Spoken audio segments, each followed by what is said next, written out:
Hello मेरे प्यारे छात्रों, आप सभी का स्वागत है। आज की इस वीडियो में मैं आर के वर्मा, मैनेजिंग डायरेक्टर मैथमेटिक्स जी। आपने ठीक देखा, आज हम 12th क्लास का जो टॉपिक है कंटिन्यूटी, उसको स्टार्ट कर रहे हैं। कंटिन्यूटी से को जानने के लिए हमें लिमिट्स का जानकारी बहुत ज़रूरी था, इसीलिए सबसे पहले आप लोगों को हमने लिमिट्स के बारे में बताया। अब हम लिमिट्स से आगे चल रहे हैं कंटिन्यूटी के तरफ। कंटिन्यूटी एक्चुअल में होता क्या है कि फंक्शन, चूंकि कैलकुलस में सबसे बेस में अगर कोई है तो वो फंक्शन होता है। फंक्शन का ही सारा काम हम लोग करते हैं। चाहे हम लोग लिमिट्स में हम लोग फंक्शन का लिमिटिंग वैल्यू निकालें, कंटिन्यूटी में हम लोग क्या करते हैं कि कोई भी फंक्शन का जब ग्राफ खींचते हैं तो उस ग्राफ के बारे में हम लोग को यह पता लगाना होता है कि वो ग्राफ कहाँ टूट रहा है, कहाँ नहीं टूट रहा है। तो जानकारी प्राप्त करने के लिए एक तरीका है कि आप ग्राफ खींचिए, लेकिन सभी फंक्शन का ग्राफ खींचना इतना आसान नहीं होता है। इसके लिए एक मैथमेटिकल टूल डेवलप किया गया है जिसके द्वारा हम लोग बिना ग्राफ खींचे ही ये पता कर लेते हैं कि इस फंक्शन का ग्राफ किसी खास पॉइंट पे टूट रहा है कि नहीं टूट रहा है। तो उसी डिस्कशन को हम लोग आज के इस टॉपिक में पढ़ेंगे। बिना टाइम को वेस्ट किए हम लोग आगे की तरफ बढ़ते हैं और स्टार्ट करते हैं आज का नया वीडियो। आपको कुछ यहाँ एग्जाम्पल बता रहे हैं जिसके द्वारा हम लोग को समझना आसान होता है। ग्राफ्स के द्वारा आप लोग को क्लियर कर रहे हैं कि आखिर कंटिन्यूटी का कॉन्सेप्ट क्या होता है। जैसे पहला एग्जाम्पल लिए हैं कि मान लीजिए एक फंक्शन का ग्राफ इस तरह का है जो कि आप यहाँ देख रहे हैं बोर्ड पे। ये एक्स एक्सिस है, ये वाई एक्सिस है, y equal to F X का ग्राफ हमने लिया है। हमें ए पॉइंट पर ये पता करना है कि इसका ग्राफ कंटिन्यू है या नहीं है। वैसे ग्राफ देख करके तो हमें पता चल रहा है कि ग्राफ इसका कंटिन्यू है, लेकिन मैथमेटिकली इसे हम कैसे निकालें जरा उसको देखिए। सबसे पहले at X is equal to A पर अगर इसका LHL निकालें, जिसको कि हम लोग क्या बोलते हैं, लेफ्ट हैंड लिमिट बोलते हैं। लेफ्ट हैंड लिमिट का कॉन्सेप्ट आप लोग को लिमिट चैप्टर में दे दिए हैं। जो वो वीडियो नहीं देखे हैं वो उस वीडियो को जाकर के पहले देख लें, समझ लें, उसके बाद फिर यहाँ आकर के समझें, क्योंकि वो कॉन्सेप्ट क्लियर नहीं होगा तो आप फिर यहाँ पे कंफ्यूजन हो जाएगा। तो लेफ्ट हैंड लिमिट को हम लोग किस फॉर्मूला से यूज करते हैं, limit F X tends to A minus H. अगर इस ए पॉइंट पर हम बाईं तरफ से जाने का कोशिश करें तो ये मेरा ग्राफ का जो वैल्यू है, ग्राफ यहां पर है मतलब इसका वैल्यू यहां है। ग्राफ और आगे चल गया मतलब वैल्यू थोड़ा सा और ऊपर चल गया। ग्राफ और आगे जा रहा मतलब वैल्यू और ऊपर जा रहा है। मतलब ये वैल्यू भी धीरे धीरे बढ़ के कहां जाने का कोशिश करेगा। अगर आप इधर से इधर जाने का कोशिश करेंगे तो ये ग्राफ का जो वाई नियामक का वैल्यू है वो के पे जाने का कोशिश करेगा। इसका मतलब हो गया कि इसका जो LHL होगा वो आपको के होगा। अगर इसी प्रकार RHL निकालें, RHL को क्या बोलते हैं, RHL को बोलते हैं राइट हैंड लिमिट। क्या बोलते हैं, इसको बोलते हैं राइट हैंड लिमिट। इसको हम लोग limit F X tends to A plus H के द्वारा रिप्रेजेंट करेंगे। अगर इस ए पॉइंट पर दाईं तरफ से जाएं तो फंक्शन का ग्राफिकल वैल्यू धीरे धीरे ये जहां जाने का कोशिश कर रहा है उसका y कोऑर्डिनेट आपको k है। इसका ये मतलब हो गया कि RHL का वैल्यू भी k ही होगा। और अगर FA निकालना चाहें, इसका मतलब हो गया फंक्शन का वैल्यू a पॉइंट पर, इसका मतलब हो गया value of function F X at X is equal to A. इस ए पॉइंट पर एग्जैक्ट वैल्यू अगर हम देखें तो चूंकि इस पॉइंट को क्या किए, डार्क कर दिए हैं। ये डार्केबल पॉइंट होता है, डार्क पॉइंट है। ये तरीका होता है ग्राफ में किसी पॉइंट को पकड़ने का। तो ये वैल्यू क्या है, ये वैल्यू भी आपको रिप्रेजेंट कर रहा है के। तो अगर LHL, RHL और FA ये तीनों अगर इक्वल हो जाए तभी हम कहते हैं कि वो फंक्शन उस पॉइंट पे कंटिन्यू है।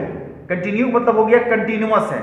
ग्राफ का कंटिन्यू होना ग्राफ का कंटिन्यूअस कहलाता है। और उस कंटिन्यूस कंटिन्यूटी के लिए हम लोग LHL, RHL और FA ये तीनों चीज निकालेंगे हमेशा। अगर ये तीनों इक्वल होगा तभी वो कंटिन्यूअस होगा। यहां लिखेंगे कि since LHL is equal to RHL is equal to FA, ये तीनों इक्वल है, इसका मतलब हो गया कि गिवन फंक्शन जो है fx ये कंटिन्यूअस होगा at x is equal to a। तो ये ध्यान रखना आपको, फंक्शन की कंटिन्यूटी का हम लोग को यही तीनों चीज याद रखना होगा। इसका डेफिनेशन अगर आप लोग याद रखें कि any function fx is said to be continuous at x is equal to a, कोई function x is equal to a पर कंटिन्यूअस होगा यदि LHL is equal to RHL is equal to FA हो। अगर ये तीनों इक्वल होगा तभी हम बोलेंगे कि वो कंटिन्यूअस है, अन्यथा हम बोलेंगे कि वो डिसकंटिन्यू है। कोई फंक्शन अगर कंटिन्यूअस नहीं है तो वो फंक्शन डिसकंटिन्यूअस कहलाता है। डिसकंटिन्यूअस में जो कंडीशन होता है उसका फर्स्ट कंडीशन देखिए, इसको बोलते हैं रिमूवेबल डिसकंटिन्यूटी। क्या इसका मतलब होता है? अगर इसको हम ग्राफ से समझें, ग्राफ से अगर इसको समझें, ये मान लीजिए एक्स एक्सिस है और ये मान लीजिए वाई एक्सिस है। एक ग्राफ इस तरह से है,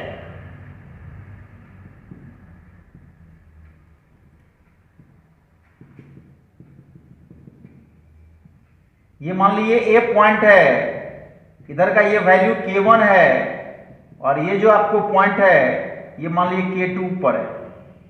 ये आपको एक्स एक्सिस नेगेटिव वाला, ये वाई एक्सिस नेगेटिव का है। ग्राफ अगर इसको आप देखें गौर से, यहां भी अगर पॉइंट ए पर at X is equal to A पर अगर हम LHL निकालें तो ये क्या होगा?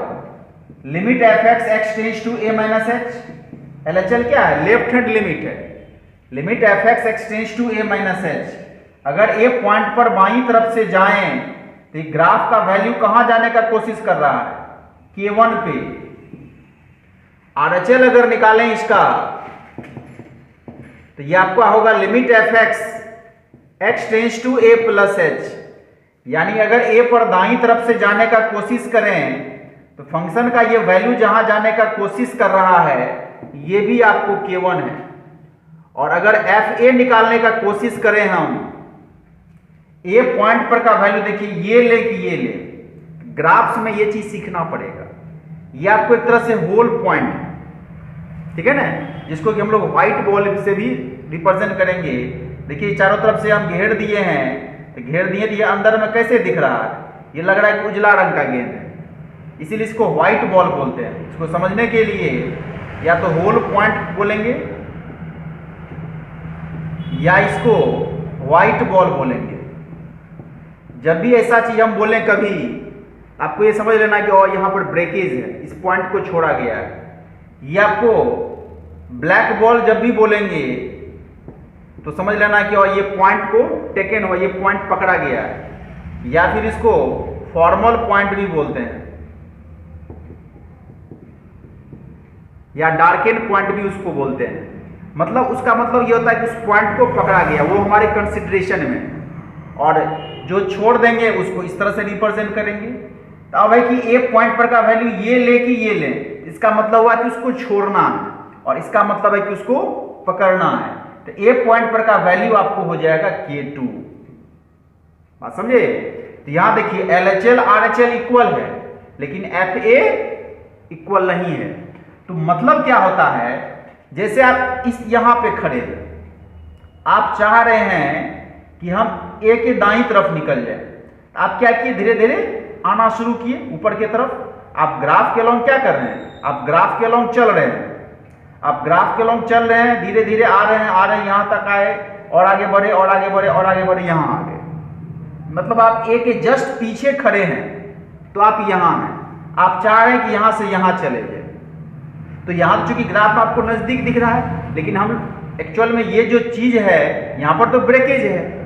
जैसे मान लीजिए एक हाईवे है और इस हाईवे में किसी कारणवश जो है ये बाढ़ उड़ आई, मान लीजिए ये क्या हुआ, यहाँ से ये ब्रेकेज हो गया, ये यहाँ पर जो हाईवे था आपका ये टूट गया, बाढ़ की पानी जो इधर से बहने लगी, ये आपको हाईवे टूट गया, ब्रेकेज आ गया इसमें। आप यहां से इधर आ रहे हैं यहां आ गए, तब क्या कीजिएगा, आपको इधर से इधर जाने में समस्या होगी।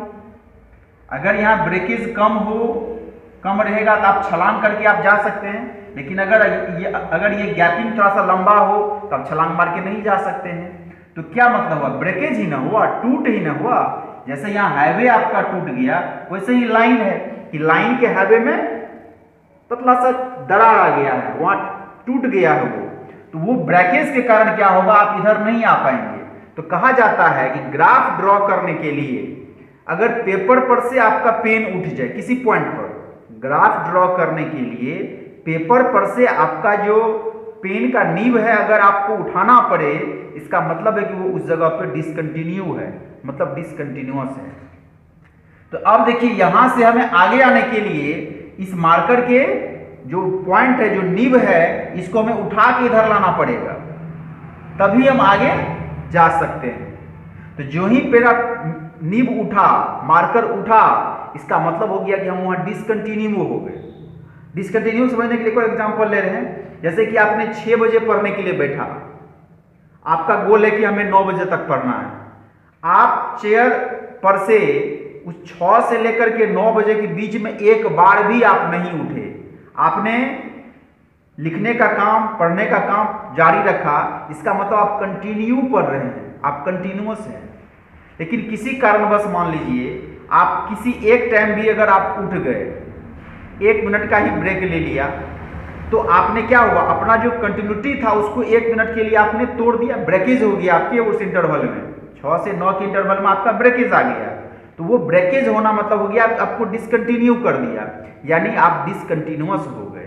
तो सेम वही बात यहां पर होता है, ग्राफ में ब्रेकेज होना, ग्राफ का टूट जाना, वो डिसकंटिन्यू होना कहलाता है, जिसको हम लोग मैथमेटिकल टर्म में बोलते हैं डिसकंटिन्यूअस है। तो ये LHL RHL जब इक्वल हो और FA अगर इक्वल नहीं हो तो इसको हम लोग बोलते हैं रिमूवेबल डिसकंटिन्यूटी।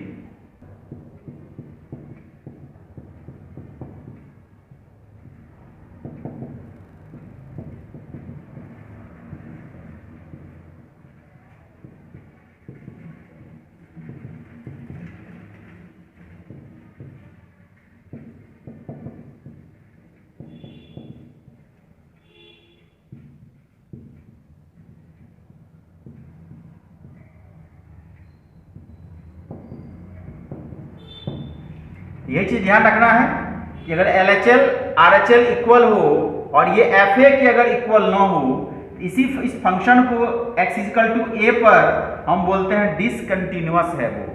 तो ये डिसकंटिन्यूअस किस टाइप का होगा, इसको बोलेंगे रिमूवेबल डिसकंटिन्यूटी। दूसरा टाइप ले रहे हैं जिसको बोलते हैं जंप डिसकंटिन्यूटी। इसको समझने के लिए हमने ग्राफ लिया है। ये ग्राफ अगर आपको ध्यान हो, ये सिग्नम फंक्शन का ग्राफ है। सिग्नम फंक्शन में एक वैल्यू -1, एक वैल्यू +1 और एक वैल्यू 0 आता है। अगर यहां पर 0 पर at x = 0, at x = 0 अगर हम चाहते हैं इसका LHL निकालें, LHL निकालने के लिए आप क्या देख रहे हैं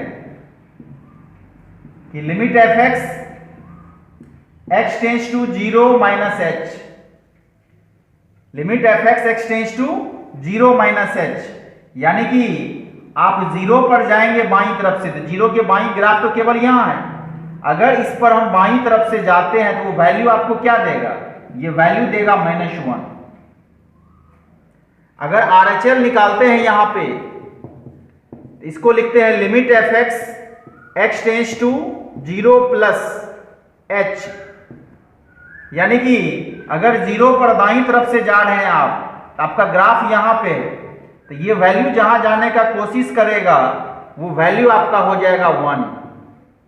और अगर चाहते हैं कि हम f0 निकालें, जीरो पॉइंट पे उस फंक्शन का वैल्यू निकालें तो f0 भी हो जाएगा 0, क्योंकि वो वैल्यू ये है।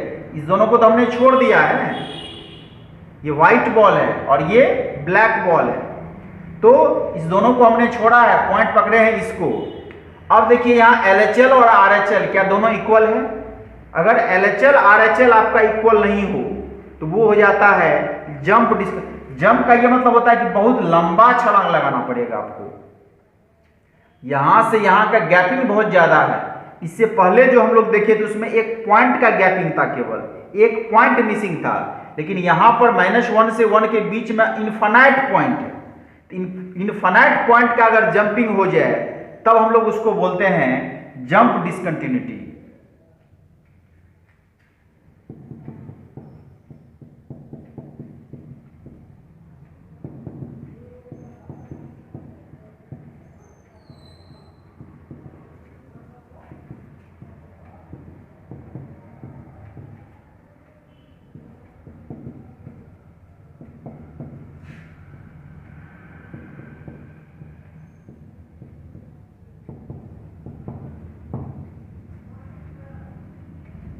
LHL RHL अगर इक्वल नहीं हो तो वो गिवन फंक्शन जो है इसको डिसकंटिन्यूअस हम लोग कहेंगे, कहां पे? At x is equal to 0 पर। तीसरा कंडीशन अगर देखें इसका डिसकंटिन्यूटी का, कि एक्चुअल में ये भी जंप का ही कंडीशन है, लेकिन जंप में दोनों जो होता है वो फाइनाइट होता है। LHL RHL जो निकालते हैं वो फाइनाइट होता है, लेकिन इस कंडीशन में क्या होता है कि LHL RHL में से कोई एक अगर इनफाइनाइट हो जाए, जैसे कि ग्राफ्स अगर हम लोग देखें इसका,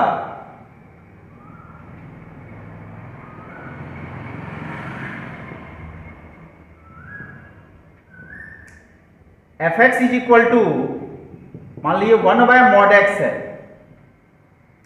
इसका ग्राफ अगर देखें, इसका ग्राफ इस तरह से आएगा,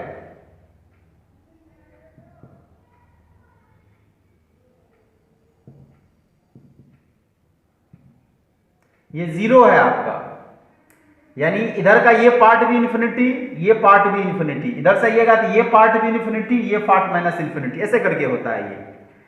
अगर यहां पे at x is equal to 0 पर आप LHL निकालें, LHL का मतलब हो गया limit fx x tends to 0 minus h। मतलब ये हुआ कि अगर इस 0 पर बाईं तरफ से हम जाने का कोशिश करें तो ये ग्राफ धीरे धीरे जिधर जाने का कोशिश कर रहा है, जितना आप 0 के नजदीक पहुंचेंगे ये उतना ही ऊपर की तरफ चलते जाएगा। इसका मतलब ये किधर की तरफ जा रहा है? ये एरो साइन ये बता रहा है कि ये इन्फिनिटी के तरफ जा रहा है। इसे हमें इन्फिनिटी लिखना पड़ेगा इस तरीका से। सेम ऐसे ही अगर RHL आप निकालते हैं तो ये आपको limit fx x tends to 0 plus h है। अगर 0 पर हम दाईं तरफ से जाने का कोशिश करें तो ये वैल्यू जहां जाने का कोशिश कर रहा है ये वैल्यू भी आपका इन्फिनिटी है। देखिए LHL RHL दोनों यहाँ इन्फिनिटी है, दोनों तो इक्वल माना जाएगा, ये भी इन्फिनिटी ये भी इन्फिनिटी, लेकिन यहाँ दोनों इक्वल नहीं है एक तरह से। इन्फिनिटी तो ये सिर्फ ये बता रहा है कि इन्फिनिटी की तरफ जा रहा है। अब आप चाहते हैं कि इस ग्राफ की हम बाईं तरफ से दाईं तरफ आए, क्या आपको लगता है कि आप इधर से इधर आ पाएंगे? आप नहीं आ पाएंगे। तो ग्राफ में ब्रेकेज है ना, लेकिन इस ग्राफ के ब्रेकेज का पता हमें इन्फिनिटी तक नहीं लग रहा है कि हम उस तरफ से इस तरफ आ जाए, निगेटिव पक्ष से पॉजिटिव पक्ष आ जाए, ऐसा नहीं हो रहा है। तो वही होता है कि सेकेंड टाइप डिस्कंटिन्यूटी में क्या होता है, LHL RHL में से कोई एक पार्ट भी अगर इन्फिनिटी हो जाए या दोनों का दोनों पार्ट अगर इनफाइनाइट हो तब भी ये डिस्कंटिन्यूअस होता है, लेकिन इसको बोलते हैं डिसकंटिन्यूटी ऑफ सेकेंड टाइप। यहां पर लिखेंगे कि here LHL and RHL both are undefined, hence given function fx is said to be discontinuous of second type at x is equal to 0। ये जो फंक्शन fx है जिसको कि हमने 1/mod x करके लिखा है, ये इस 0 पर आपका जो है वो डिसकंटिन्यूअस हो जाएगा। कुछ क्वेश्चन इसका अगर देखें हम, कंटिन्यूटी और जो हम लोग पढ़े हैं डिसकंटिन्यूटी, इस पर आधारित कुछ क्वेश्चन हम लोग देख लेते हैं कि आखिर क्वेश्चन को कैसे हम लोग बनाते हैं, क्योंकि हमें तो मैथमेटिकल टूल्स के द्वारा जो LHL RHL पढ़े हैं उसके द्वारा हमें ये पता करना है कि ये फंक्शन कंटिन्यूअस है अथवा डिसकंटिन्यूअस है। तो बिना ग्राफ खींचे हुए हम लोग कैसे पता करते हैं, आइए हम लोग उसको देखते हैं। ये एक फंक्शन है x = 4, आपको एक कंडीशन दिया हुआ है। इस 4 पॉइंट पर ही हमें चेक करना है कि यह फंक्शन कंटिन्यूअस है अथवा डिसकंटिन्यूअस है। एट x = 4 पर जब LHL निकालेंगे तो LHL का फॉर्मूला क्या होगा, limit fx x tends to 4 - h। तो limit x tends to 4 - h, 4 - h का मतलब होता है 4 से छोटा। आपको यह समझना कि 4 में से अगर छोटी से छोटी संख्या भी अगर आप माइनस करते हैं, छोटी से छोटी का ये मतलब होता है कि 0.00000001 इस तरह से, तो कितना भी घटाएंगे तो क्या होगा 3.9999999999 इस तरह से करके होगा। यानी वो संख्या क्या है, 4 से छोटी है। इसलिए 4 - h को हमेशा समझना 4 से छोटी संख्या है। अब यहां देखिए आपको कि ये 4 से छोटा वाला कंडीशन कौन है, तो आपको ये ध्यान रखना डज नॉट इक्वल टू में 2 कंडीशन होता है। डज नॉट इक्वल टू में एक मतलब x 4 के बराबर नहीं है, मतलब क्या हुआ, या तो 4 से छोटा है या फिर ये 4 से बड़ा है, ये चीज ना होगा। x 4 के इक्वल नहीं है मतलब क्या होगा, या तो 4 से छोटा होगा या 4 से बड़ा होगा। मान ली मेरी आयु आपके बराबर नहीं है, आप मेरे बराबर नहीं है, इसका क्या मतलब हुआ, या तो आप मेरे से बड़े होंगे या आप मेरे से छोटे होंगे, यही 2 कंडीशन होता है। तो सेम वही बात यहां पर देखना है कि x 4 के इक्वल नहीं है, मतलब x या तो 4 से छोटा है या फिर 4 से बड़ा है। तो 4 - h मतलब हो गया लेस देन, छोटा वाला कंडीशन, वो कंडीशन भी यहां ऊपर से आएगा। यानी कि इसका जो कोरेस्पॉन्डिंग फंक्शन है 4x + 3 वो यहां पर हमें डालना है। ये समझे, फंक्शन का वैल्यू क्या लेना है ये चीज आपको ध्यान रखना पड़ेगा, क्योंकि अगर यहां फंक्शन चुनने में ही अगर आपको मिस्टेक हो गया फिर सवाल मिस्टेक हो जाएगा। अब इसके बाद क्या करते हैं, x का जो वैल्यू है वो x की जगह पे हम डालते हैं। x का वैल्यू है 4 - h + 3 तो है ही, x का वैल्यू जो ही इसमें डालेंगे h टेंड्स करेगा 0 की तरफ। x का वैल्यू अगर डालेंगे उसमें, x का वैल्यू इसमें h टेंड्स टू 0 करेगा, क्योंकि x तो अब इसमें से हट न गया, x हट गया तो आ कौन गया h, इसलिए h टेंड्स टू 0 लेकर के हम लोग काम करते हैं। अब यहां पे आपको ध्यान रखना है, उसको मैक्सिमम सॉल्व करिए अंदर वाले टर्म को। लगे कि अब आगे हम नहीं जा सकते हैं, अब मेरा रास्ता रुक गया है, सॉल्यूशन आप नहीं कर सकते हैं, लिमिट्स उस टाइम में लीजिए, लास्ट में। आप शुरू में भी ले सकते हैं, छोटे मोटे सवाल में आप फर्स्ट में भी ले सकते हैं, क्योंकि फॉर्म अनडिफाइंड नहीं होता है। लेकिन जहां फॉर्म अनडिफाइंड होने लगी, जो 7 फॉर्म आपको बताए थे, अगर उसमें से कोई एक फॉर्म ही आने लगे, इसका मतलब है कि आप उसको सॉल्व करिए, उसमें कोई रूल लगाइए, तभी उसका लिमिट्स आप लीजिए। यहां पर आप डायरेक्ट मान भी डाल करके आप निकाल सकते हैं, क्योंकि अनडिफाइंड फॉर्म में ये नहीं जाएगा। लेकिन अगर एक स्टेप इसको हम आगे बढ़ा दें कि लिमिट h टेंड्स टू 0, ये 16 - 4h + 3 होगा। अब इसके बाद क्या करेंगे, आप इस दोनों को ऐड करेंगे, यही नहीं करेंगे, ये तो रहेगा ही। तो जब लिमिट्स लेंगे तो ये बीच वाला टर्म आपका हट जाएगा और ये आपको हो जाएगा 19 हो जाएगा। ये आपको क्या निकला, ये LHL निकला। सेम इसी तरह से आपको RHL निकालना है। तो RHL का फॉर्मूला क्या होगा, limit fx x tends to 4 + h। अब अगर इसका सेंस आप देखें 4 + h का, 4 प्लस मतलब 4 से बड़ी संख्या, 4 से बड़ी संख्या कंडीशन कहां पे है, यहां पे। इसका मतलब इसका जो कोरेस्पॉन्डिंग फंक्शन है 4x + 3 वही यहां पे डालेंगे 4x + 3। अब इसमें x के जगह पर क्या डालना है, इसमें x के जगह पे हमें डालना है 4 + h, बगल में +3 तो है ही। जो ही x का वैल्यू आप डालेंगे हमेशा h को 0 के तरफ ही ले जाएंगे हर एक क्वेश्चन में, ये ध्यान रखना है। एक स्टेप अगर इसको हम और आगे बढ़ाएं तो ये 16 + 4h + 3 होगा। तो h का वैल्यू 0 करेंगे तो ये कितना वैल्यू देगा, ये वैल्यू देगा 19। अगर आप चाहते हैं कि F4 निकालें, F4 का मतलब हो गया फंक्शन का वैल्यू 4 पर, x के जगह पर आपने 4 रखा, इसका क्या मतलब हो गया x और 4 इक्वल हो गया। अब यहां गलतियां क्या होती है, लोग 4 भी इस ऊपर वाले फंक्शन में डाल देता है, तो यहां से मतलब नहीं है, बहुत सारा आप में डालिएगा तो चेंज कर जाएगा। वैसे यहां पर 4 डालिएगा तो भी ये 19 आ रहा है, नीचे वाले में डालेंगे तो भी 19 आएगा, दिक्कत नहीं है। लेकिन किसी किसी सवाल में आपको दिक्कत हो जाएगा, मान लीजिए नीचे का ये फंक्शन बदल देता, यहाँ 7 की जगह 8 डाल देता या 9 डाल देता, वैल्यू बदल जाता। इसलिए F4 निकालने के लिए आपको अब देखना इस क्वेश्चन में इक्वल टू का साइन कहां पर है, जहां इक्वल टू होगा काम वही करना है। तो 4 जो है इक्वल टू में, इक्वल टू वाले के कोरस्पॉन्डिंग फंक्शन जो पार्ट है ये जो नीचे वाला 3x + 7 देख रहे हैं, उसमें x के जगह पे आपको 4 डाल देना है, यानी 3 × 4 + 7 हो जाएगा। तो 12 + 7 हो गया, तो ये 19 हो गया। देखिए आपका LHL कितना, RHL कितना और FA कितना, क्या ये तीनों इक्वल है?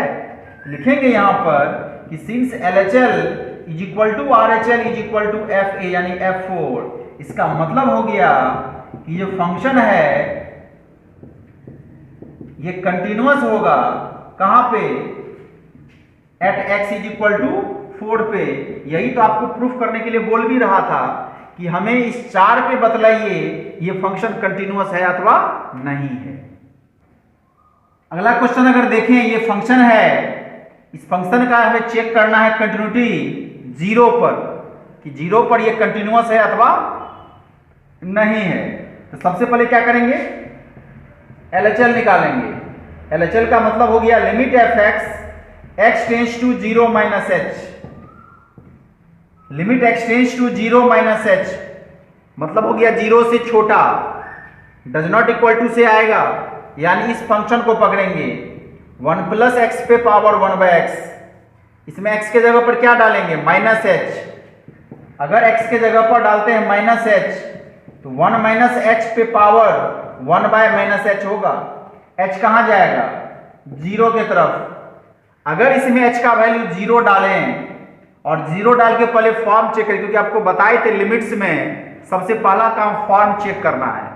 जो ही h का वैल्यू इसमें 0 डालेंगे तो ये हो जाएगा 1 - 0 1 और पावर में हो जाएगा इन्फिनिटी, ये 1/∞ फॉर्म हो जाएगा।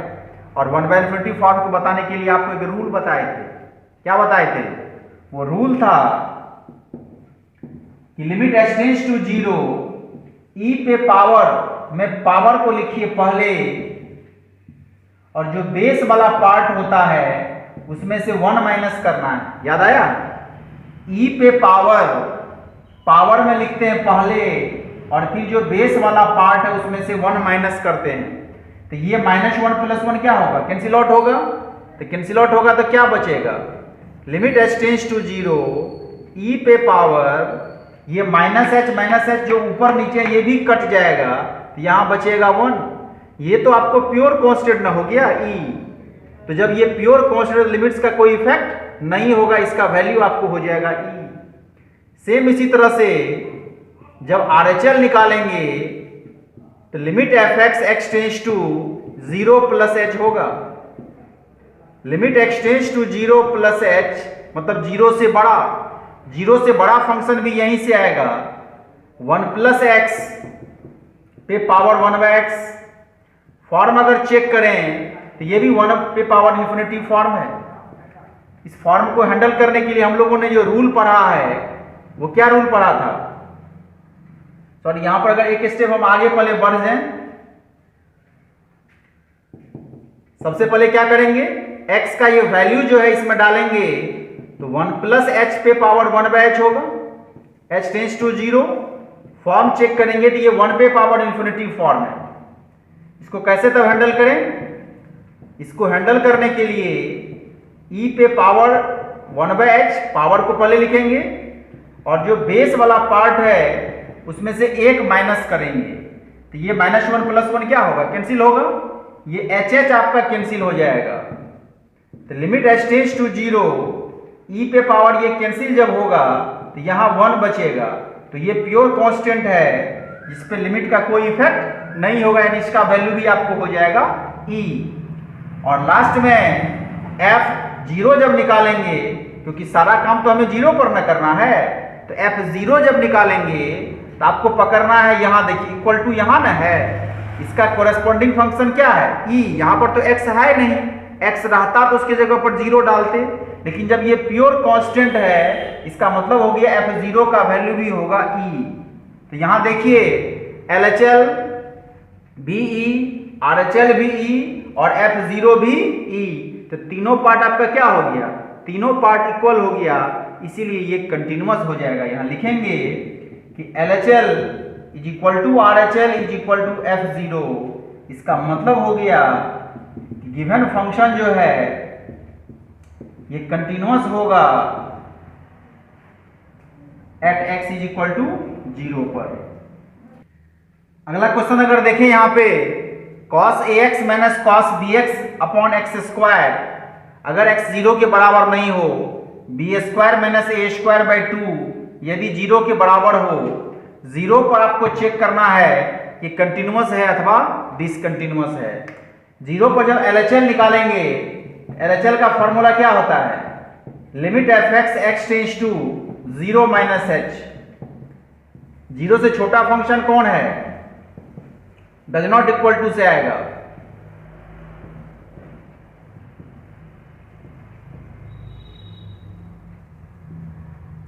cos ax minus cos bx by x square, इसमें x के जगह पर हमें माइनस h डालना है। cos minus ah cos minus bh और नीचे होगा माइनस h का स्क्वायर। माइनस h यहां डालेंगे वही माइनस है, यहां भी डालेंगे वही माइनस है, यहां डालेंगे माइनस h का स्क्वायर होगा। cos minus theta plus cos theta होता है, यहां h टेंड्स टू 0 लगा लीजिए,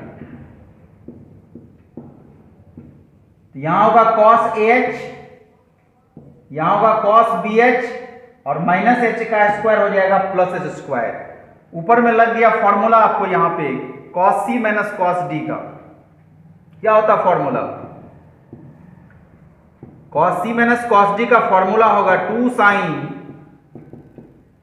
c plus d by 2 into sine d minus c by 2। 2 sin c plus d by 2 into sine d minus c by 2, नीचे में तो h square है ही। यहां पे लिमिट्स का रूल आपको लगाना पड़ेगा। h यहां से कॉमन ले अगर एंगल में ही, तो a plus B by 2 into H, ये h कॉमन लिए लेकिन एंगल में ही है, ये टोटल इसके एंगल में एक h देते हैं इसको, ये जो h स्क्वायर है एक h इसको दिए हैं। यहां पे क्या करते हैं, यहां से भी h कॉमन लेते हैं, तो b minus A by 2 into H होगा, एक h देते हैं इसको भी, ये h होगा h स्क्वायर। यहां से h कॉमन लिए हैं वो यहां लिखे हैं, यहां से h कॉमन लिए वो यहां लिखे। याद करिए लिमिट्स का रूल कि साइन के जो एंगल में है वो हमें नीचे चाहिए। एंगल में है a plus B by 2 h तो है, a प्लस बी बाई 2 नहीं है, तो नीचे भी मल्टीप्लाई किए तो ऊपर भी मल्टीप्लाई कर देंगे, कोई इफेक्ट नहीं पड़ेगा अगर कैंसिल हो जाएगा तो। यहां भी देखिए साइन के एंगल में क्या है, b minus A by 2h है, तो यहां पर b माइनस ए बाई 2 से आपको नीचे और यहां पर b माइनस ए बाई 2 से ऊपर आपको गुणा भाग करना पड़ेगा। इस पूरे का लिमिटिंग वैल्यू होगा 1, इस पूरे का लिमिटिंग वैल्यू होगा 1, तो 2 इंटू 1 यहां a प्लस बी बाई 2 है, इस पूरे का वैल्यू होगा 1 और बगल में आपको b माइनस ए बाई 2 है, तो ये एक 2 कैंसिल हो गया। इस a प्लस बी को समझिए b प्लस a है, ताकि फॉर्मूला लगाने में आसानी होगी। b plus a b minus a, B square minus A square by 2 हो गया, ये निकला आपको LHL। RHL का स्टेप अगर लेंगे यहां पे, limit fx x tends to 0 plus h, limit x tends to 0 plus h, 0 से बड़ा फंक्शन कौन है? 0 से बड़ा फंक्शन भी यहीं से आएगा, यानी cos ax plus cos bx by x square होगा। अगर x का वैल्यू इसमें डालें h, आपको टर्म मिलेगा ये वाला। अगर इसमें सॉरी यहां पे माइनस है, अगर यहां x के जगह पर h डालें आपको टर्म मिलेगा यही वाला। इसलिए इसको आप जब सॉल्व किए तो आप यहां तक आए हैं, इसका मतलब है इसको भी जब सॉल्व करेंगे आप तो आपको B square minus A square by 2 ही आएगा। और फाइनली अगर हम एफ ए यानी f0 निकालें तो देखिए 0 पर का वैल्यू कितना है? 0 पर का वैल्यू भी B square minus A square by 2 है।